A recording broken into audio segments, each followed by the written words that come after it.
रोहिणी ने हंसते हुए कहा, हाँ हाँ भैया बिल्कुल। इतना कहकर वो मीनाक्षी के हाथों में हाथ डाले उसे लिफ्ट की तरफ लेकर गई और उसने ऐसे ही बातों बातों में मीनाक्षी से पूछा, अच्छा मीनाक्षी, तुम्हारे पास तो कार है ना, फिर तुम्हारे भैया ने टैक्सी क्यों की? वैसे सच कहूं, तुम तो बड़ी छुपी रुस्तम निकली। हमेशा बस से ही आती जाती हो, किसी को कानो कान खबर तक नहीं होने देती। रोहिणी की बात सुनकर मीनाक्षी ने फीकी मुस्कुराहट के साथ कहा, नहीं रोहिणी, हमारे पास कार नहीं है। जिस कार से आज मैं स्कूल से वापस आई थी वो तो किसी और की कार थी। दरअसल मेरे भैया ने उनकी एक छोटी सी मदद की थी, इसलिए उन्होंने भैया को घर छोड़ने के लिए अपनी गाड़ी भेज दी और लौटते वक्त रास्ते में भैया मुझे भी स्कूल से लेने आ गए। मीनाक्षी की बात सुनकर रोहिणी के चेहरे की मुस्कुराहट गायब हो गई और उसके चेहरे का रंग उड़ गया। फिर उसने गंभीर स्वर में कहा, ओह, तो ये बात थी। मीनाक्षी ने जब रोहिणी के चेहरे से रंग उड़ते हुए देखा तो उसने एक हल्की मुस्कान के साथ रोहिणी का कंधा थपथपाते हुए कहा, क्या हुआ रोहिणी, तुम ठीक हो? देखो मैंने तुम्हें माफ कर दिया, अब तुम्हें खुद को दोष देने की कोई जरूरत नहीं है। इस पर रोहिणी ने अपने आप को संभालते हुए नकली मुस्कुराहट के साथ कहा, मैं ठीक हूं, चलो ऊपर चलते हैं। इतना कहकर वो मीनाक्षी के साथ लिफ्ट के अंदर चली गई, लेकिन जैसे ही उसने शिवा को उसके पीछे पीछे लिफ्ट के अंदर आते हुए देखा तो उसने घूरते हुए शिवा से पूछा, शिवा, तुम हमारे पीछे पीछे कहां आ रहे हो? शिवा भैया से सीधा शिवा। शिवा ने रोहिणी के तेवरों में अचानक से आए बदलाव को महसूस किया, लेकिन रोहिणी उसके लिए इतनी महत्वपूर्ण नहीं थी, इसलिए उसने सहजता से जवाब दिया, मैं भी तुम्हारे साथ ऊपर चलूंगा और जब तक मीनाक्षी का काम खत्म नहीं हो जाता मैं वहीं बैठकर उसका इंतजार करूंगा। शिवा की बात सुनकर रोहिणी ने उसे ऊपर से नीचे तक घूरते हुए कहा, अच्छा, लेकिन ऊपर कोई खाली जगह नहीं है, मेरी मानो तो नीचे जाकर बागीचे में इंतजार करो। ये चिरंजीवी नायर समूह का चांदनी बार है, काफी महंगी जगह है, यहाँ अंदर जाने के लिए कार्ड खरीदना पड़ता है और यहाँ के सबसे सस्ते कार्ड की कीमत भी 3888 रुपया है। रोहिणी की बात सुनकर शिवा ने बेफिक्र अंदाज में कहा, ठीक है, बताने के लिए शुक्रिया, तो फिर मैं अपना कार्ड खरीद लेता हूँ और वहीं बैठकर मीनाक्षी के काम खत्म होने का इंतजार करता हूँ। शिवा की बातें सुनकर रोहिणी की आंखों में उसके लिए घिन साफ साफ नजर आ रही थी। उसे लगा नहीं था कि शिवा इतना बेवकूफ होगा। उसके हिसाब से शिवा उन लोगों में से था जो खुद को होशियार साबित करने के लिए खुद ही के मुंह पर तमाचा मार लेते हैं। उस वक्त रोहिणी को शिवा में एक बेहद घमंडी और बददिमाग लड़का नजर आ रहा था। उसे तो अब तक यही लग रहा था कि शिवा ने केवल शेखी बघारने के लिए जानबूझकर उस रोल्स रॉयस कार को उनके स्कूल गेट के सामने पार्क करवाया था ताकि वो पूरे स्कूल के सामने झूठा दिखावा कर सके। रोहिणी की नजरों में शिवा एक भिखारी था, लेकिन फिर भी उसे बार जैसी जगह पर अपने पैसे बर्बाद करने थे। वो ये तक नहीं देख रहा था कि वो कितनी महंगी जगह पर था और इस बात को नजरअंदाज कर रहा था कि वो जगह उसकी औकात के बाहर थी। यही सब सोचते हुए रोहिणी ने शिवा की ओर देखे बिना उसे ताना मारते हुए कहा, मीनाक्षी यहाँ केवल 4000 के लिए पूरा महीना काम करती है और तुम हो कि वो पैसे एक रात में उड़ाना चाहते हो। आखिर नीचे बागीचे में इंतजार करने में दिक्कत ही क्या है? रोहिणी की बात सुनकर शिवा की भौएं तन गई। उसने रोहिणी को घूरते हुए कहा, मैं यहाँ मीनू के पैसे खर्च करने नहीं आया हूँ। और लेकिन उससे पहले ही शिवा अपनी बात पूरी कर पाता, रोहिणी ने उसकी बात को बीच में काटते हुए झुंझला कर कहा, ठीक है, जो करना है करो, मेरी बला से अपनी बहन के पैसे खर्च करने हैं तो करो, मुझे क्या दिक्कत। रोहिणी की बात सुनकर मीनाक्षी ने सफाई देते हुए कहा, मेरे भैया मेरे पैसे खर्च नहीं करते रोहिणी, मैं जानती हूँ तुम ये सब मेरे भले के लिए कह रही हो, लेकिन ये तो मेरे भैया पर गलत इल्जाम लगा रही हो। लेकिन मीनाक्षी की बात सुनकर भी रोहिणी ने कुछ न सुनने का नाटक किया और लिफ्ट के रुकते ही वो सीधा लिफ्ट से बाहर चली गई। जाते हुए उसने एक बार भी पलट कर नहीं देखा। उसे देखकर ऐसा लग रहा था मानो वो उन लोगों से दूरी बना रही। रोहिणी का ऐसा बर्ताव देखकर मीनाक्षी को काफी ज्यादा अजीब महसूस होने लगा। अभी थोड़ी देर पहले ही उसके और रोहिणी के बीच सब कुछ ठीक हुआ था और अब फिर से चीजें बिगड़ चुकी थी। लेकिन मीनाक्षी ने जल्दी से अपने भाई को देखकर बात संभालते हुए कहा, भैया आप ये सब छोड़िए और ये बताइए कि आपके पास सच में पैसे हैं, नहीं तो मैं अभी अपने फोन से आपको पैसे ट्रांसफर कर देती हूँ।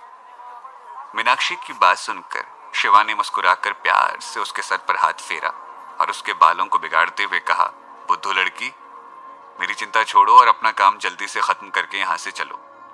इतना कहकर शिवा ने अपनी जेब से अपना डेबिट कार्ड निकाला और उसे हवा में हिलाते हुए मीनाक्षी को दिखाने लगा, मानो कह रहा हो कि वो बहुत अमीर है। ये देखकर मीनाक्षी मुस्कुराने लगी और फिर थोड़ी देर शिवा से यहाँ वहां की बातें करने के बाद वो अपने काम में लग गई। मीनाक्षी के जाते ही शिवा बार के अंदर आया और सरसरी निगाह से चारों तरफ देखने लगा। वहां पर पहले से ही काफी लोग मौजूद थे। अभी शिवा बार का जायजा ले ही रहा था कि तभी बार की रिसेप्शनिस्ट शिवा के पास आई और उसे मुस्कुराकर देखने लगी। जब उसे पता चला कि शिवा वहां अकेला आया है तो वो उसे बार के एक कॉर्नर में ले गई और उसने मुस्कुराते हुए कहा, सर आप यहाँ बैठ जाइए, यह जगह काफी सस्ती है, सिर्फ 500 रुपये।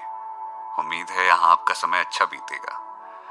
हालांकि शिवा जानता था कि उसे बार के कोने में एक आदमी के बैठने वाली टेबल तक ले जाना रिसेप्शनिस्ट का काम था, क्योंकि अगर शिवा किसी ऐसी टेबल पर बैठ जाता जहां एक से ज्यादा लोग बैठकर शराब पी सकते हैं तो उस टेबल की बाकी की कुर्सियां खाली रह जाती और उसकी वजह से बार को नुकसान हो जाता। आखिर एक अकेला शिवा कितनी शराब पी सकता था। लेकिन फिर भी उस खूबसूरत लड़की ने जिस अंदाज में शिवा से बातें की वो उसे काफी अच्छा लगा था।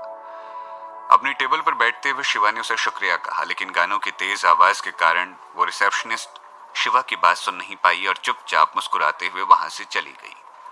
शिवा के वहां बैठते ही उसे आसपास के लोगों की नशे में धुत और लड़खड़ाती आवाजें सुनाई देने लगी। उनमें से कुछ आती जाती लड़कियों को देखकर उनकी खूबसूरती और उनके बदन के बारे में बातें कर रहे थे तो कुछ सीटियां बजा रहे थे। अरे देखो देखो, क्या रसीला आम लग रही है, बिल्कुल एक नंबरी। ये वाली तो कुछ ज्यादा ही कमाल है यार, मैं तो इसको 100 में से पूरे 95 नंबर दूंगा। अयो इसे देखो यार, ये तो पूरी पटाखा लग रही है, कितनी मस्त है ना यार। हाय ब्यूटीफुल, कैसी हो, जरा हमारे पास तो आओ। वैसे भी शिवा के पास वहां बैठकर कुछ खास करने के लिए था नहीं, इसीलिए ये आखिरी जुमला सुनकर उसने पलट कर देखा, लेकिन अपने सामने खड़ी उस लड़की को देखते ही शिवा की आंखें फटी की फटी रह गई। देखने में वो लड़की बला की खूबसूरत थी।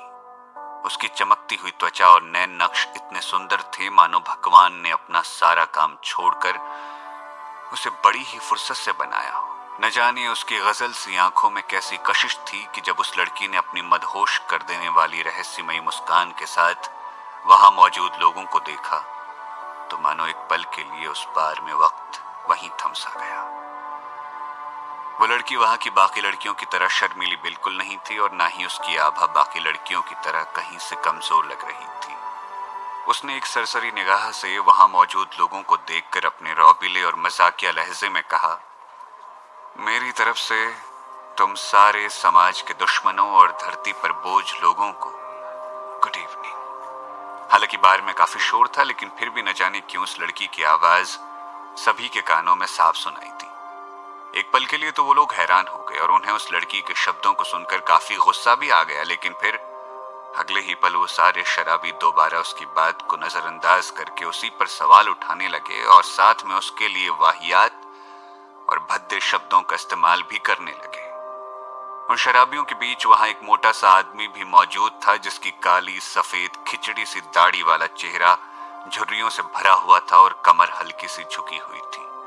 वो एक हाथ में अपने शराब की बोतल पकड़े वासना भरी मुस्कान के साथ चलकर आगे आया और उसने बड़े ही कामुक अंदाज में उस लड़की से कहा, कैसी हो जाने मन, यहाँ पास ही में एक होटल खुला है, तुम मेरे साथ ड्रिंक करने के लिए वहां क्यों नहीं चलती? मैं तुम्हें वहां कमरा नंबर 5 में मिलूंगा। उस मोटे आदमी की बात सुनकर लड़की की आंखों में एक शातिर और खतरनाक चमक आ गई। उसने उस मोटे आदमी को ऊपर से नीचे तक घूरते हुए ऐसे देखा मानो किसी बेवकूफ को देख रही हो। फिर मादक ढंग से चलते हुए उसके पास जाकर कहा, मैं तुम्हारे साथ जरूर चलती, लेकिन वो क्या है ना कि मेरी अम्मा ने मुझे बेवकूफ लोगों के साथ घूमने के लिए मना किया है, इसलिए तुम जा सकते हो। जब बाकी लोगों ने बात सुनी तो उनकी हंसी छूट गई। शिवा के चेहरे पर भी हल्की हंसी आ गई और वो अपना सर हल्के से झटकते हुए मुंह दबाकर हंसने लगा। उसे नहीं लगा था कि वो खूबसूरत लड़की इतनी तेज तर्रार और कड़वे शब्द बोलने वाली होगी, बल्कि उसे तो ये उम्मीद भी नहीं थी कि वो लड़की उस मोटे आदमी को पलट कर जवाब भी दे पाएगी, क्योंकि असलियत में वो लड़की जैसी दिख रही थी वैसी थी नहीं। अब इसे इत्तेफाक कहिए या जानबूझकर सोची समझी कोई चाल, लेकिन वो लड़की उस मोटे आदमी को नजरअंदाज करते हुए चलते हुए सीधे शिवा के पास आकर बैठ गई। उसके वहां बैठते ही सिलंग के फूलों की खुशबू वाले इत्र की भीनी और मीठी महक शिवा के चारों ओर फैल गई। वहां बैठते ही उस लड़की ने मादक अंदाज में शिवा को देखते हुए कहा, हे हैंडसम, अकेले हो क्या? तुम मुझे एक जाम पिलाओगे? उस लड़की के वहां बैठते ही आसपास के सभी लोग शिवा को घूरने लगे। उसे पलट कर देखने की भी जरूरत नहीं थी, क्योंकि उसे पता था कि उसके पीछे बैठे लोगों की नजरें भी उस वक्त शिवा पर ही टिकी थी, लेकिन इसके बावजूद शिवा घबराया नहीं। उसने एक हल्की मुस्कुराहट के साथ उस लड़की को देखते हुए धीमी आवाज में कहा, लेकिन हम तो एक दूसरे को नहीं जानते। वो लड़की तेज तर्रार और हाजिर जवाब थी। उसने शिवा की बात को बीच में ही काटते हुए बार के काउंटर पर खड़े कर्मचारी को अपने हाथ के इशारे से बुलाया और एक कॉकटेल का ऑर्डर दे दिया। अपना ऑर्डर देने के बाद उस लड़की ने शिवा के पास आकर धीमे से कहा, मेरा नाम भैरवी है। तब तक बार के कर्मचारी ने उस लड़की के सामने उसकी पसंद का जाम परोस दिया तो उसने अपना ग्लास उठाकर शिवा के ग्लास से टकराते हुए कहा, लो, अब हम एक दूसरे को जानते हैं, चीयर्स। लेकिन शिवा अभी भी बिना कुछ कहे बस यूं ही खामोश बैठा उस लड़की को देखता रहा। दरअसल उस लड़की के हाव भाव और बात करने के अंदाज से शिवा को इतना तो समझ आ ही चुका था कि वो खूबसूरत भला कोई आम लड़की नहीं थी। अक्सर ऐसी लड़कियां लड़कों को किसी न किसी झमेले में उलझा देती हैं। शिवा को तो वैसे भी किसी और झमेले में पड़ना बिल्कुल पसंद नहीं था और ना ही उसे किसी और से कोई मतलब था। ऐसे में जब वो लड़की शिवा से टकराई तो उसे डर था कि कहीं वो किसी फालतू के झमेले में न फंस जाए, इसीलिए वो बस चुपचाप बैठा उसका जाम खत्म होने का इंतजार करता रहा। लेकिन शिवा को ताज्जुब तो तब हुआ जब भैरवी अपना जाम खत्म करने के बाद भी वहां से नहीं गई। भैरवी ने अपना ग्लास खत्म किया और मुस्कुराते हुए शिवा से कहा, दरअसल मैं तो तुम्हें यहाँ मेरी सुनहरी लोमड़ी का ख्याल रखने के लिए शुक्रिया कहने आई हूं। क्या सच में भैरवी और शिवा एक दूसरे को जानते हैं? किस बात का शुक्रिया अदा करने आई है भैरवी? आखिर कौन है ये भैरवी और क्यों पीछा कर रही है ये शिवा का?